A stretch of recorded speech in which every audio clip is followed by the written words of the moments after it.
Sonali's kitchen रे आपण समस्तଙ୍କୁ अनेक अनेक स्वागत। पर्वपर्वाणी रे जदि आपण माने किछि पिठापଣା तयारी करिया पई भाबुछंती ताहेले आज मु आपण मानक पई नेकी आछि बहुत ही टेस्टी एक प्रकार स्वीट डिश जहार ना हिला चंद्रकला। यह तयारी करिबा बहुत ही सहज, कम समय एवं कम जिनिस रे तयारी करिबा आज मु आपण मानकु देखैबी। जदि आपण मानकु मोर एही रेसिपी भल लागे ताहेले प्लीज मो चैनल को सब्सक्राइब निहाती करंतु, लाइक करंतु, कमेंट करंतु। तो चलंतु स्टार्ट करि नबा आज रही स्वीट डिश टी। प्रथमे चलंतु आर स्टफिंग बनै नबा। एथि पई मो गुटे नडिया को कोरिकी नेछि, ताकू किछि समय पई मु ड्राई रोस्ट करनेबी।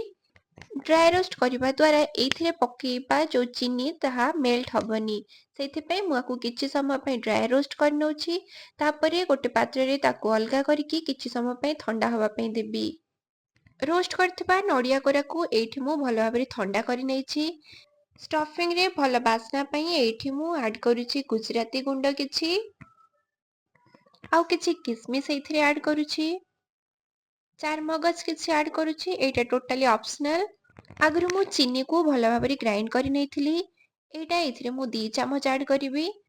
बेसी चीनी एठी पकेइबा नै स्टफिंग रे, कारण मु लास्ट रे आकु चीनी सिरा रे बुड़ेइबी।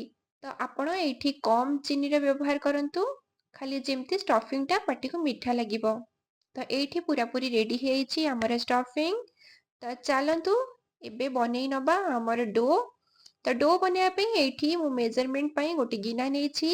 एठी मु दुईटी गिना नउछि मैदार, माने मु एठी नउछि टोटल 500 ग्राम रा मैदा। आर टेस्ट को एनहांस करिया पई मु एठी नउछि 2 रु 3 चुटकी लूण।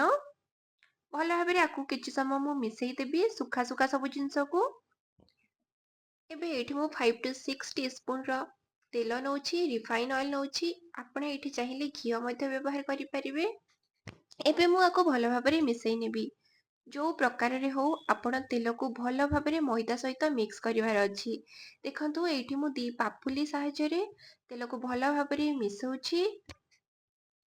तेल भल भाबरे पूरा मैदा रे मिसला नै आपण जानिया पई मु एठी मुठा करिकी किछि मैदा नउछि, ताकू भल भाबरे किछि समय पई चिपिकी रखुछि।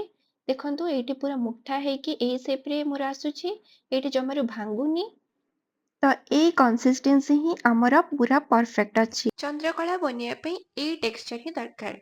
एबे हमर रेडी हेछि ड्राई मिक्सचर। तो एबे आकु मु अल्प अल्प पानी देकी भल भाबरे मिसेई नेबी। एका थरके आपण बेसी पानी जमारु देबेनी। अटा चकटिला समय रे आपण रेगुलर बेसिस रे जेतिकी पानी दियंती सेतिकी ही आपण पानी व्यवहार करंतु। सेही टेक्सचर ही हमकु डो दरकार चंद्रकला बनिया पई। भल भाबरे किछि समय चकटिला परे देखंतु एठी हमर सेमी सॉफ्ट डो पूरा पूरी रेडी हेछि। एबे आकु न सुखिया पे मु ता ऊपरे किछि तेल भल भाबरे लगेइ नउछि।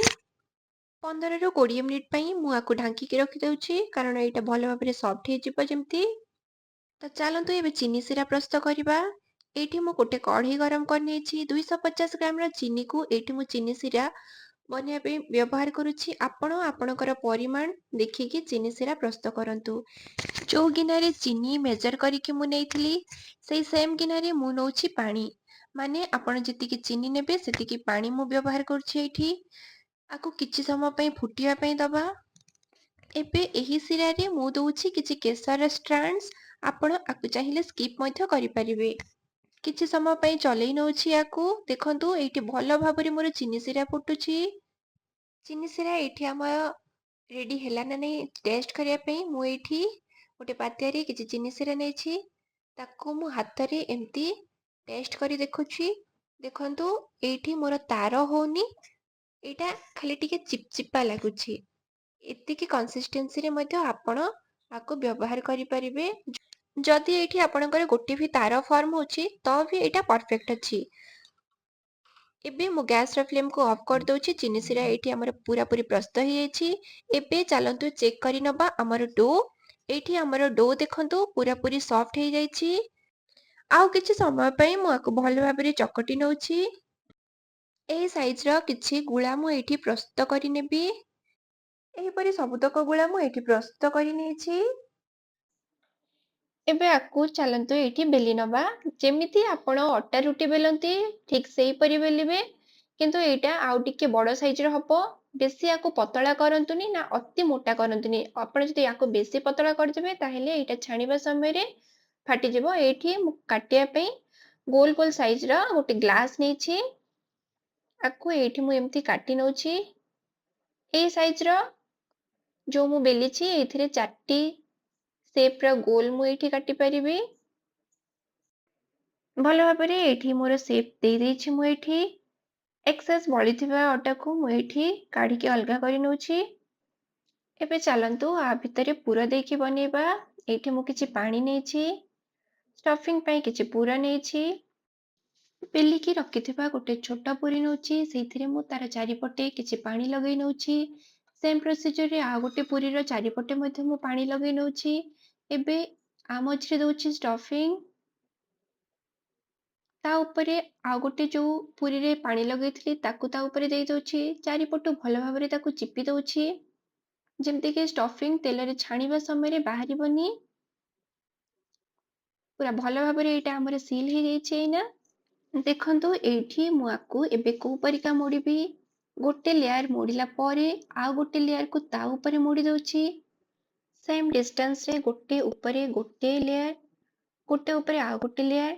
ଏଇଟା ଆପଣ ଯଦି ପ୍ରଥମେ ବନେଇବେ ତ ଏଇଟା ଆପଣଙ୍କୁ ଟିକେ କଷ୍ଟ ଲାଗିପାରେ, ବାକି 2ରୁ 4ଟା ବନେଇଲା ପରେ ଏଇଟା ଆପଣଙ୍କର ପୁରାପୁରି ପରଫେକ୍ଟ ବନିଯିବ। ଯଦି ଆପଣଙ୍କୁ ଏହି ଡିଜାଇନ ବନେଇବା ପାଇଁ କଷ୍ଟ ଲାଗୁଛି ତାହେଲେ ଆପଣ ସାଇଡରୁ ଆକୁ ପୁରା ଭଲ ଭାବରେ ସିଲ୍ କରିଦେବେ। ଯେମିତିକି ଆପଣ କଣ୍ଟା ଚାମଚର ବ୍ୟବହାର କରିକି ମଧ୍ୟ ଆକୁ ଚାରିପଟରୁ ଭଲ ଭାବରେ ସିଲ୍ କରି ନିଅନ୍ତୁ, ଯାହାଦ୍ୱାରା ଆପଣ ତେଲରେ ଛାଣିବା ସମୟରେ ଷ୍ଟଫିଂ ଯେମିତି ବାହାରକୁ ନ ବାହାରିବ। ତ ଦେଖନ୍ତୁ ଏଇଠି ମୋର ଗୋଟେ ଚନ୍ଦ୍ରକଳା ପୁରାପୁରି ପ୍ରସ୍ତୁତ ହେଇଯାଇଛି। ସେମ୍ ପ୍ରୋସିଜରରେ ମୁଁ ଆଉ ଗୋଟେ କେମିତି ତିଆରି କରୁଛି ଦେଖି ନିଅନ୍ତୁ। ଏହିପରି ସବୁତକ ଚନ୍ଦ୍ରକଳା ଏଇଠି ମୁଁ ପ୍ରସ୍ତୁତ କରିକି ରେଡି କରି ନେଇଛି। ଏବେ ଚାଲନ୍ତୁ ଯିବା ନେକ୍ସଟ ଷ୍ଟେପକୁ। ଚନ୍ଦ୍ରକଳା ଛାଣିବା ପାଇଁ ମୁଁ ଏଇଠି ତେଲ ଗରମ କରିଛି। ତେଲକୁ ଆପଣ ବେଶୀ ଧୂଆଁ ବାହାରିଲା ପର୍ଯ୍ୟନ୍ତ ଗରମ କରନ୍ତୁନି, ମିଡିୟମ ଫ୍ଲେମରେ ଆକୁ ଛାଣିବେ, ଏଇଟା ପରଫେକ୍ଟ ହବ। ତ ଦେଖନ୍ତୁ ଏଇଠି ମୁଁ ଗୋଟେ ପରେ ଗୋଟେ ଚନ୍ଦ୍ରକଳା ତେଲରେ ଆଡ୍ କରୁଛି। ଚନ୍ଦ୍ରକଳା ଦେଲା ପରେ ଆପଣ କିଛି ସମୟ ପରେ ଦେଖନ୍ତୁ ଏଇଠି ବବଲ୍ସ କ୍ରିଏଟ୍ ହଉଛି। ତ ତେଲ ଆମର ପୁରା ପରଫେକ୍ଟ ଅଛି ଆକୁ ଛାଣିବା ପାଇଁ।